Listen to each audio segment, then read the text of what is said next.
In 1986, when I was coming of age, Ronald Reagan doubled down on the war on drugs that had been started by Richard Nixon in 1971. Drugs were bad, fried your brain, and drug dealers were monsters, the sole reason neighborhoods and major cities were failing.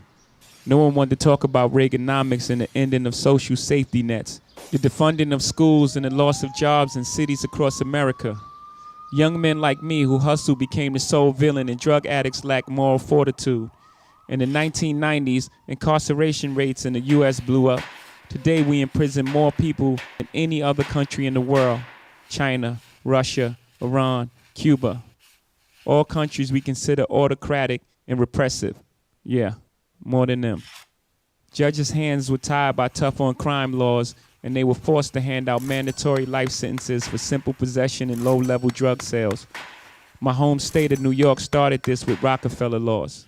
Then the feds made distinctions between people who sold powder cocaine and crack cocaine, even though they were the same drug. Only difference is how you take it. And even though white people used and sold crack more than black people, somehow it was black people who went to prison. The media ignored actual data to this day. Crack is still talked about as a black problem. The NYPD raided our Brooklyn neighborhoods while Manhattan bankers openly used coke with impunity. The war on drugs exploded the U.S. prison population, disproportionately locking away black and Latinos.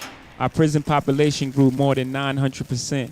When the war on drugs began in 1971, our prison population was 200,000. Today it is over 2 million.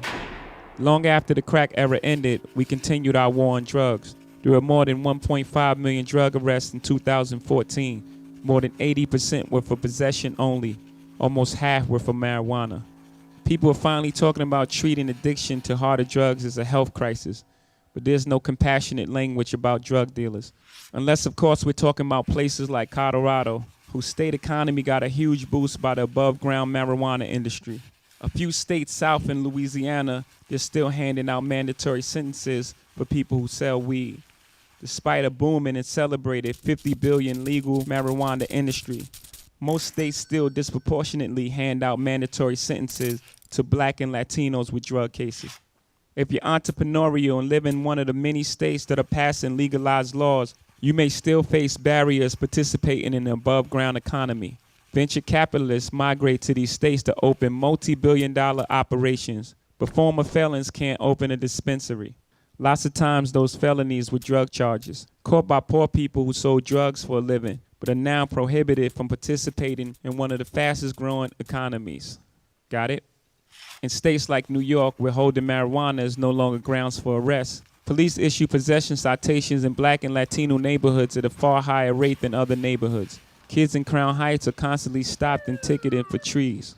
Kids at dorms in Columbia, where rates of marijuana use are equal to or worse than those in the hood, are never targeted or ticketed. Rates of drug use are as high as they were when Nixon declared this so-called war in 1971. 45 years later, it's time to rethink our policies and laws. The war on drugs is an epic fail.